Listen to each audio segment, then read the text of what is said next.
বহুত ধন্যবাদ। এটা কথা দিও দিও সঁচাকে দিয়ে দিওঁ।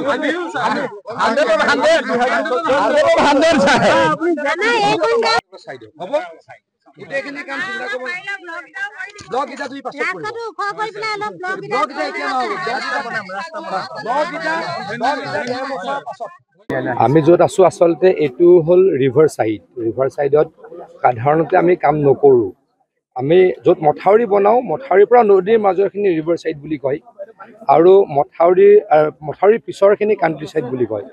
আমি কাণ্ট্ৰি ছাইড প্ৰটেকশ্যনৰ কাৰণে কাম কৰোঁ, কিন্তু এইখিনি মানুহক মই নকৰিম বুলি ক'বলৈ বেয়া লাগিল। এইটো এটা DRD আলি বনাই দিছিলে, এইটো বাৰিষাৰ পাছত আমি ষ্ট্ৰেংথেন কৰিম বুলি ৰাইজক মই প্ৰতিশ্ৰুতি দি গ'লোঁ।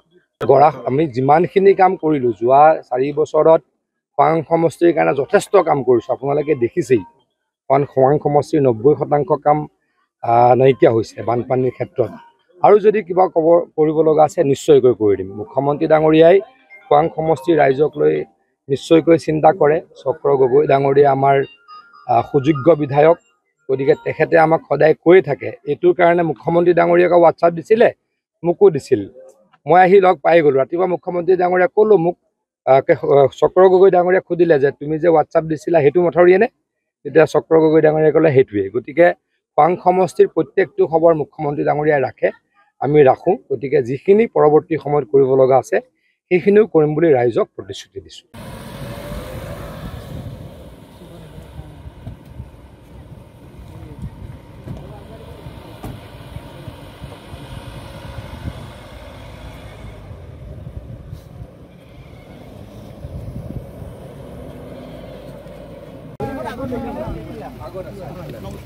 নমস্কাৰ ভালে আছে আপোনালোক?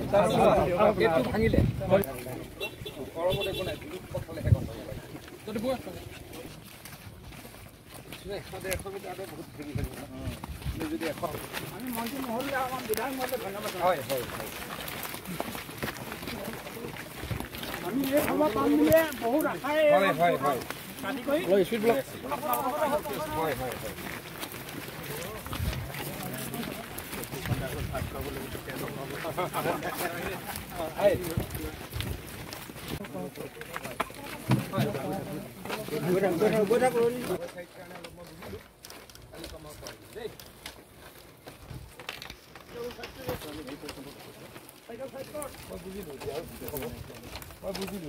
বুজিলোঁ কালিৰ পৰা একদম স্পীডত কৰিব। আৰু এইটো আচলতে অলপ প্ৰব্লেমটো মই বুজিলোঁ। আমি ৰিভাৰ ছাইডত কাম নকৰোঁ, আমাৰ ডিপাৰ্টমেণ্টে আগত কাণ্ট্ৰি ছাইডত কৰে। বুজিছেনে কাণ্ট্ৰি ছাইড কোনটো?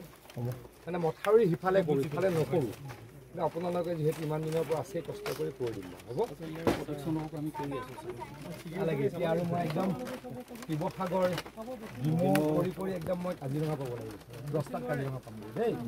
বেলেগ এদিন আহিম মই। আমি ইয়াত কাম হৈ থাকিলে মই আহিম। আগলৈ বহক, অকণমান বহক। বহুত ধন্যবাদ। এটা কথা দিও সঁচাকে দিয়ে দিওঁ।